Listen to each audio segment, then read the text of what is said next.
नमस्कार दोस्तों, आप सभी का स्वागत है हमारे YouTube चैनल पे। लास्ट क्लास में हमने देखा था रेशियो से कुछ रिलेटेड क्वेश्चन। अब देखते हैं उसके आगे कुछ और भी अच्छे अच्छे सवाल हैं।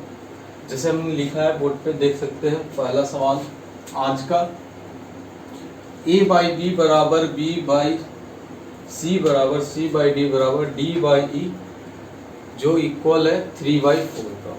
ऑप्शंस दिए हुए हैं। चलिए इसे देखते हैं कैसे हम लोग सॉल्व करते हैं। तो कुछ बेसिक्स पहले समझ लेते हैं। तो मान लीजिए कि मैं लिख रहा हूँ a बाई बी और यहाँ पे b बाई सी को मुझे बैलेंस करने हैं। तो b और b जो होने चाहिए, उसके वैल्यू जो होने चाहिए वो इक्वल होने चाहिए। तो अगर हम यहाँ पे इक्वल करेंगे तो लिख सकते हैं हम लोग a बराबर जो होता, अगर ऐसे इक्वल किया जाता तो 3/4 इंटू बी, उससे मल्टीप्लाई किया जाता तो लिख सकते थे बी के लिए क्या लिख सकते हैं। इसी तरह से बी के लिए लिख सकते हैं 3/4 इंटू सी। इसी तरह से सी के लिए क्या लिख सकते हैं 3/4 इंटू डी। इसी तरह से डी के लिए लिख सकते हैं 3/4 इंटू डी के लिए 3/4 इंटू ये यहाँ जाता तो ये हो जाता ई।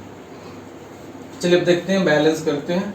ये यहाँ बी और यहाँ का जो वैल्यू होना चाहिए था वो क्या होना चाहिए था, तो समान होना चाहिए था। तो इसे भी हम लोग 3/4 से अगर गुना कर देते तो ये वाला वैल्यू भी इसके कॉरस्पॉन्डेंस बढ़ क्या होता, तो 3/4 से ही मल्टीप्लाई करके जो बैलेंस बनता वो होता वो 9/16 हो जाता। अब यहाँ पे देखेंगे कि ये सी वाले वैल्यू को इक्वल करेंगे, जैसे यहाँ पे अब इसे तो 9/16 से यहाँ मल्टीप्लाई करना होता। तो ये साइड वाले को भी क्या करना होता, तो 9/16 से बैलेंस करने के लिए आपको मल्टीप्लाई करना होता। तो आप लिखते 27/64। इसी तरह से अब d को भी अगर जब बैलेंस किया जाता है तो लिखते हैं आप 27/64। अब इधर बैलेंस करने के लिए आप क्या करते, तो 27/64 से इधर भी मल्टीप्लाई करते, जो फाइनली होता 81,256। इससे पता क्या चला, सभी में देख रहे होंगे 3 इंटू 3 9 इंटू 3 72 इंटू 3, सभी जो थे ना आपस में, यानी हम कह सकते हैं कि ये a और e का जो रेशियो बना है एक्चुअल में कैसे बना है, तो a by B into B by C into C by D into D by E के मल्टीप्लाई से ही ये बन रहा है। यानी हम लिख सकते हैं, यानी इस क्वेश्चन का आंसर हम इसके आधारित या इस फॉर्म, कह लीजिए कि इस फॉर्म में भी हम लोग अरेंज करके दे सकते हैं। तो लिख सकते थे 3/4 इंटू 3/4 इंटू 3/4 इंटू 3/4। तो इसका जो आंसर होता वो होता 81/256। तो हमारा जो आंसर होता वो 3 नंबर जो होता वो हमारा आंसर हो जाता। तो उम्मीद करता हूँ समझ गए होंगे। चलिए आप देखते हैं अगला क्वेश्चन।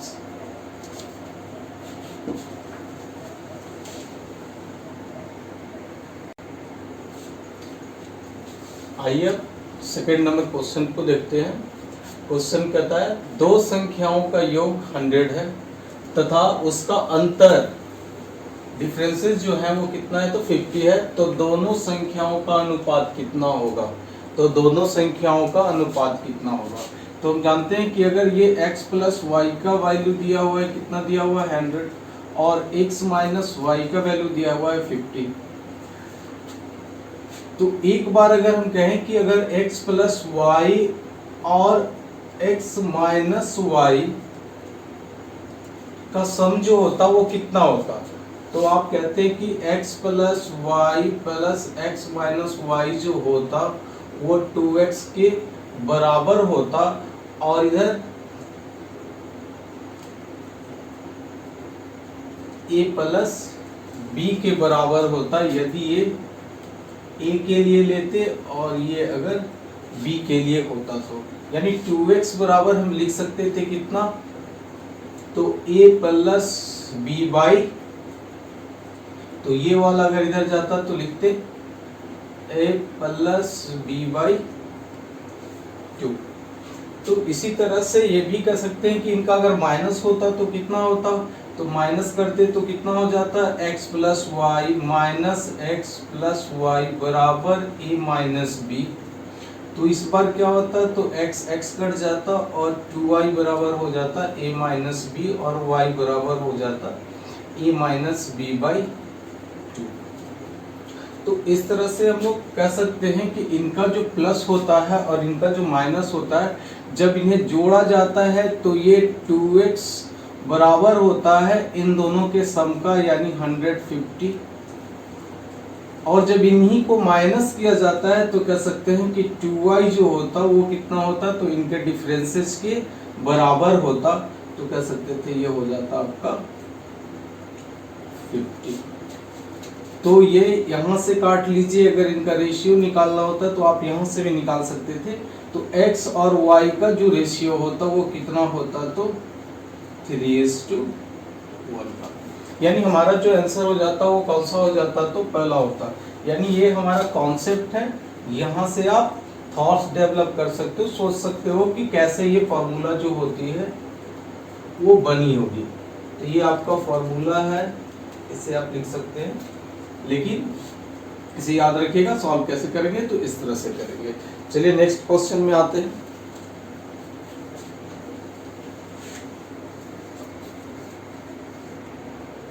आइए देखते हैं तीसरे नंबर क्वेश्चन को। ये क्वेश्चन कहता है ए तथा बी की आय का अनुपात 3:2 है और उनके खर्च का अनुपात 5:3 है। यदि प्रत्येक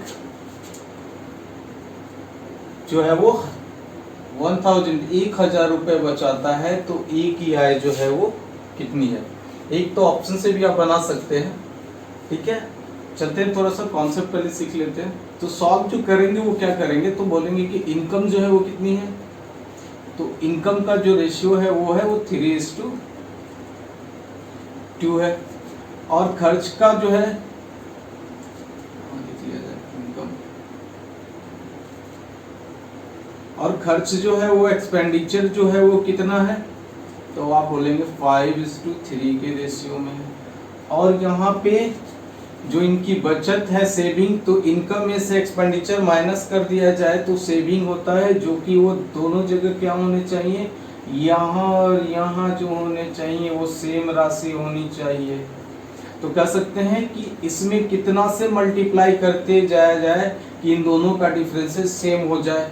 तो अगर इसमें हम लोग 2 से मल्टीप्लाई कर दिया जाए और इसमें भी अगर 2 से मल्टीप्लाई कर दिया जाए तो कह सकते हैं ये 3 दूनी 6 हो जाता और 2 दूनी 4 हो जाता, और इनका जो डिफरेंसेस होता वो दोनों केस में क्या हो जाता, तो इसमें भी 1 हो जाता। और यही डिफरेंसेस का जो वैल्यू दिए रखा है वो कितना है, तो 1000 है,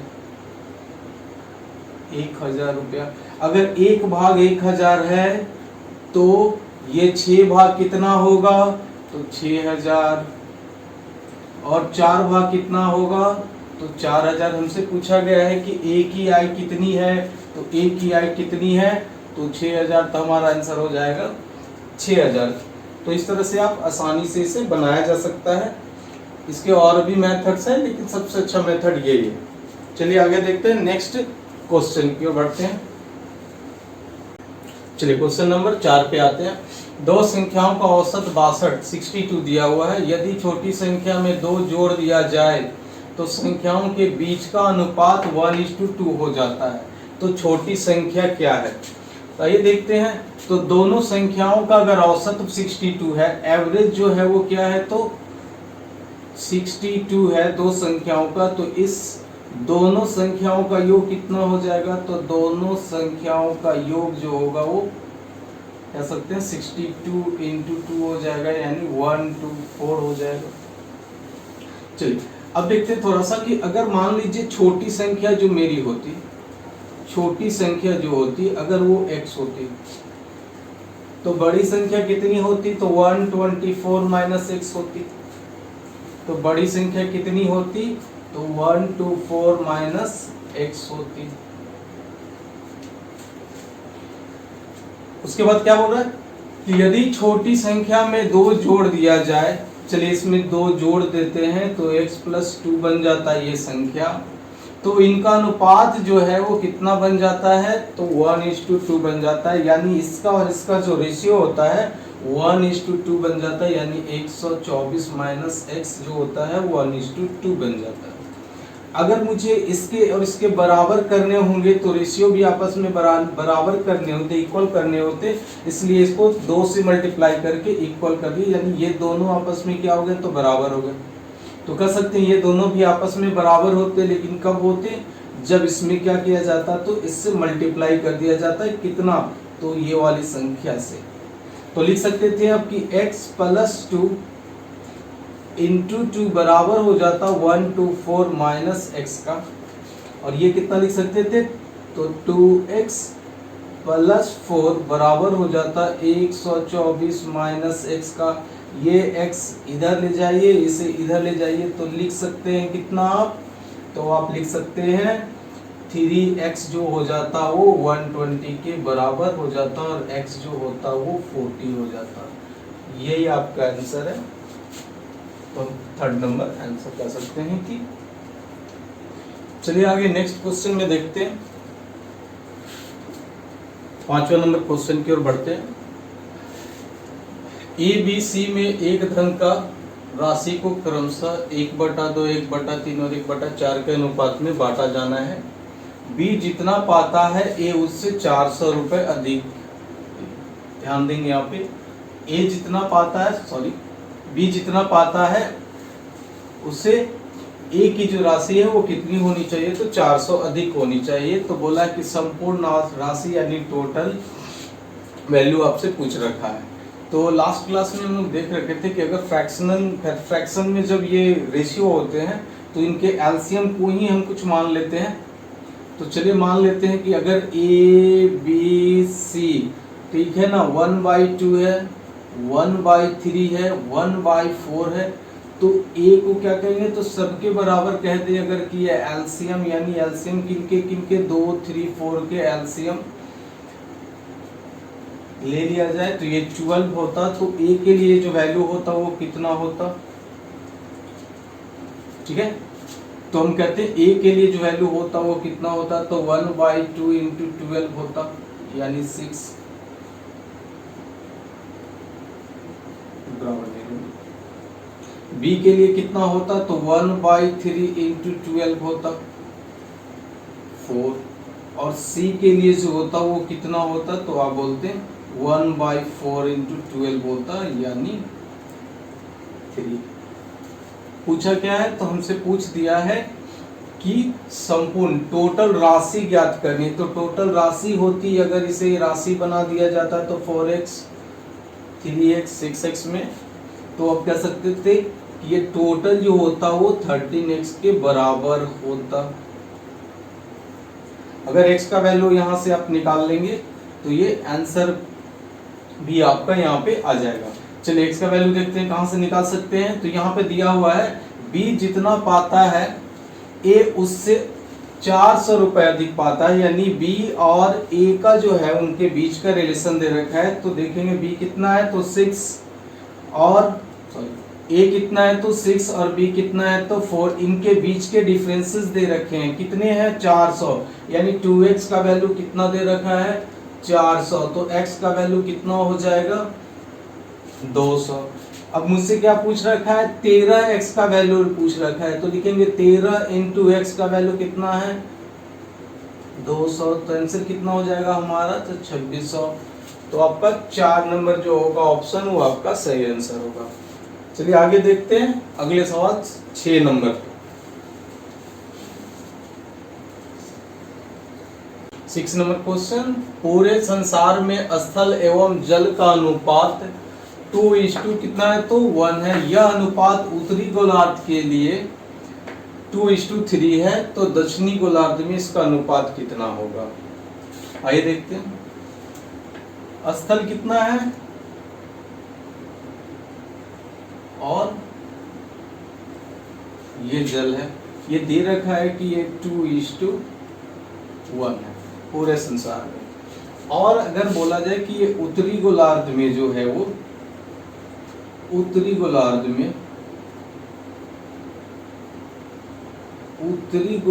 के लिए जो रेशियो दे रखा है वो आपका दिया हुआ है 2:3। तो कह सकते हैं कि उत्तरी गोलार्ध में जो है वो स्थल कितना होगा, तो आप कहेंगे 2:5।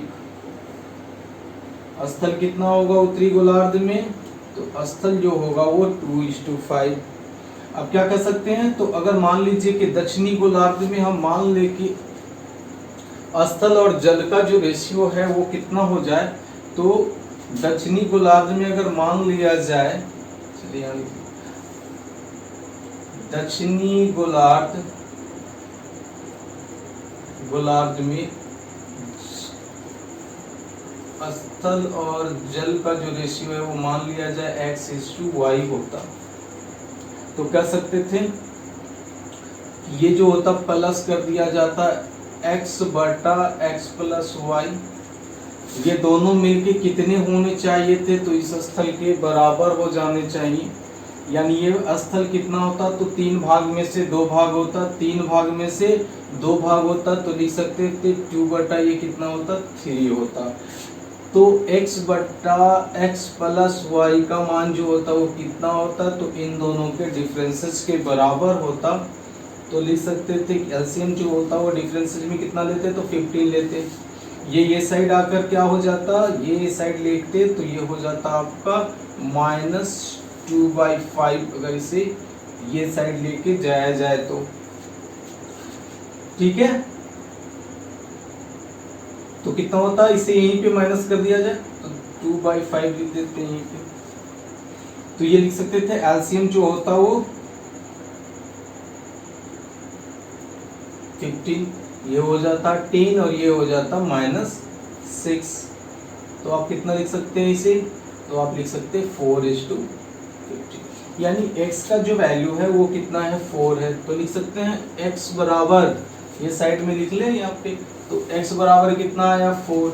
अब मुझे y चाहिए तो क्या करेंगे, x+y है 15, तो इसमें क्या करेंगे, तो आप x का वैल्यू अगर इसमें से माइनस कर दिया जाए तो कितना बचेगा, तो y का वैल्यू बचेगा। तो यहाँ पे कह सकते थे कि 15 माइनस अगर 4 कर दिया जाता तो ये 11 हो जाता। जो अनुपात जो बनता वो कितना बनता, तो 4:11 का अनुपात बन जाता और हमारा जो आंसर होता 1 जो होता वो राइट होता। चलिए नेक्स्ट सवाल की ओर बढ़ते हैं, 7 नंबर।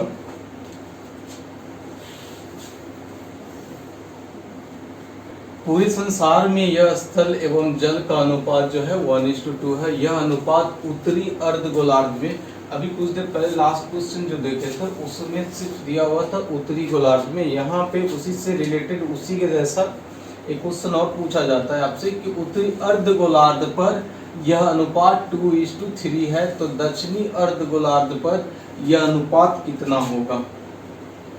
आइए देखते हैं। तो हम थोड़ा सा इसमें क्या कर सकते हैं, अपनी सुविधा के अनुसार रेशियो के वैल्यू को हम कुछ मान भी सकते हैं, कुछ ले भी लेते हैं। जैसे कि सपोज कीजिए 100 की जगह पे हम 100 ले लें और इसे हम लोग 200 ले लें, तो टोटल जो होता वो कितना होता, तो 300 हो जाता।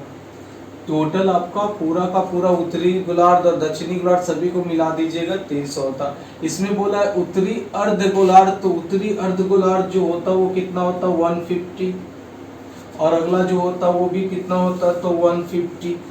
यानी हम यहाँ से भी आप सारे के सारे कैलकुलेशन आप कर सकते हैं। तो कह सकते थे कि यह अनुपात उत्तरी अर्धगोलार्ध पर कितना है, तो यह अनुपात जो है वो डबल लिखा गया है, कोई बात नहीं, तो 2:3 है। तो इनका 2:3 आप कितना कहेंगे, तो अगर हम इसे बांट दें कि ये अगर उत्तरी होता तो दक्षिणी में कितना होता। चलिए देखते हैं, उत्तरी में अगर होता तो दक्षिणी में कितना होता। तो बोला गया है कि उत्तरी में जो है वो क्या है, तो 2:3 है। तो 150 का 5 भाग में से ये कितना है, तो 5 भाग में से आप बोलेंगे कि 2 भाग है, टोटल 5 में से, तो इसे बोलेंगे कि 5 यानी 30, ये 2 है, तो कह सकते हैं ये उत्तरी में अगर 60 है तो 100 में से बचा कितना, तो आप बोलेंगे 40। दक्षिणी में कितना होना चाहिए था, तो दक्षिणी में जो होना चाहिए था वो 40 होना चाहिए था। स्थल और जल का रेशियो दे रखा है, तो अगर इसे स्थल बोल लीजिएगा और इसे जल भी आप लिख सकते हैं। यानी स्थल जो है अगर इधर उत्तरी गोलार्ध में 60 होता तो उधर 40 होता। उसी तरह से अगर बात करते हैं कि जल कितना होता, तो आप बोलते हैं कि 3:2। अब बोला गया कि 5 भाग में कितना है, तो 3 भाग जो है वो, तो लिखते 3 बटा कितना, तो टोटल भाग में 3 भाग है तो 5 गुने कितना, तो वो भी 150 पे होता, तो 5 तिहाई यानी ये 90 हो जाता। तो दक्षिणी में कितना होता, तो 110 होता। यही आपका रेशियो पूछा है कि ये रेशियो होता कितना, तो आप आसानी से कह सकते थे कि ये रेशियो 4:11 होता। तो आप इस तरह से भी आसानी से ये क्वेश्चन को सॉल्व कर सकते हैं, या XY रेशियो में भी आप इसे सॉल्व कर सकते हैं, लेकिन ये थोड़ा सा आसान होता है। तो चलिए आंसर क्या हो जाएगा हमारा 2 नंबर। नेक्स्ट क्वेश्चन में चलते हैं, 8वां क्वेश्चन। वो 1 रुपये 50 पैसे तथा 25 पैसे के सिक्के के मूल्य का योग जो है वो 210 रुपये दिए हुए हैं, जो क्रमशः 5:6:8 के रेशियो में है। तो 1 रुपये वाले सिक्कों की संख्या, ये सिक्कों की संख्या बतानी है 1 रुपये वाले, यानी इस रेशियो की वैल्यू बतानी है। चलिए देखते हैं। तो इससे पहले हम थोड़ा सा ध्यान रखेंगे कि इनमें कुछ जो वैल्यू होते हैं वो कांस्टेंट वैल्यू होते हैं। यानी 1 रुपया जो है, 50 पैसा जो है और 25 पैसे जो हैं वो क्या है, तो कांस्टेंट वैल्यू है, ये बदलेंगे नहीं। तो वेरिएबल जो है वो कौन से हैं, तो ये वाले भाग जो है वो क्या है, तो वेरिएबल हैं। ये चेंज करेंगे तो ये चेंज करेंगे तो आपके टोटल अमाउंट भी बदल सकते हैं।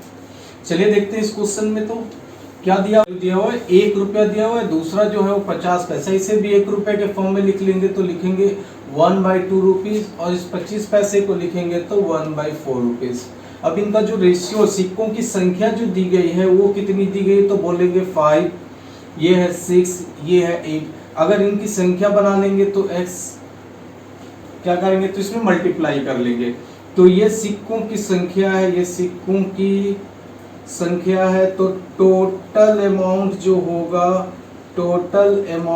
होगा वो कितना होगा, तो आप कह सकते हैं सिक्कों की संख्या और उनके वैल्यू के साथ मल्टीप्लाई कर दिया जाए तो टोटल अमाउंट बन जाता है। यानी 5x होता है, ये जो होता वो 3x होता, ये जो होता वो 2x होता। यानी टोटल अमाउंट जोड़ेंगे तो कितना हो जाएगा, तो आप बोलेंगे 8 और 2 10x होता, और 10x का जो वैल्यू है वो कितना दे रखा है, 210। यानी x का जो वैल्यू होता वो 21 होता। और 21 आपसे हमसे पूछा क्या है, 5x का वैल्यू पूछा हुआ है, तो 5x बराबर कितना हो जाता, तो 5 × 20 बराबर 105। यही जो होता 1 रुपए के सिक्कों की संख्या होती, यानी हमारा जो आंसर होता वो कितना हो जाता, 105 हो जाता। इस तरह से हम लोग 8 क्वेश्चन देख चुके हैं, और अगर अच्छा लगा हो तो आप हमारे चैनल को सब्सक्राइब करें और लाइक करें। धन्यवाद।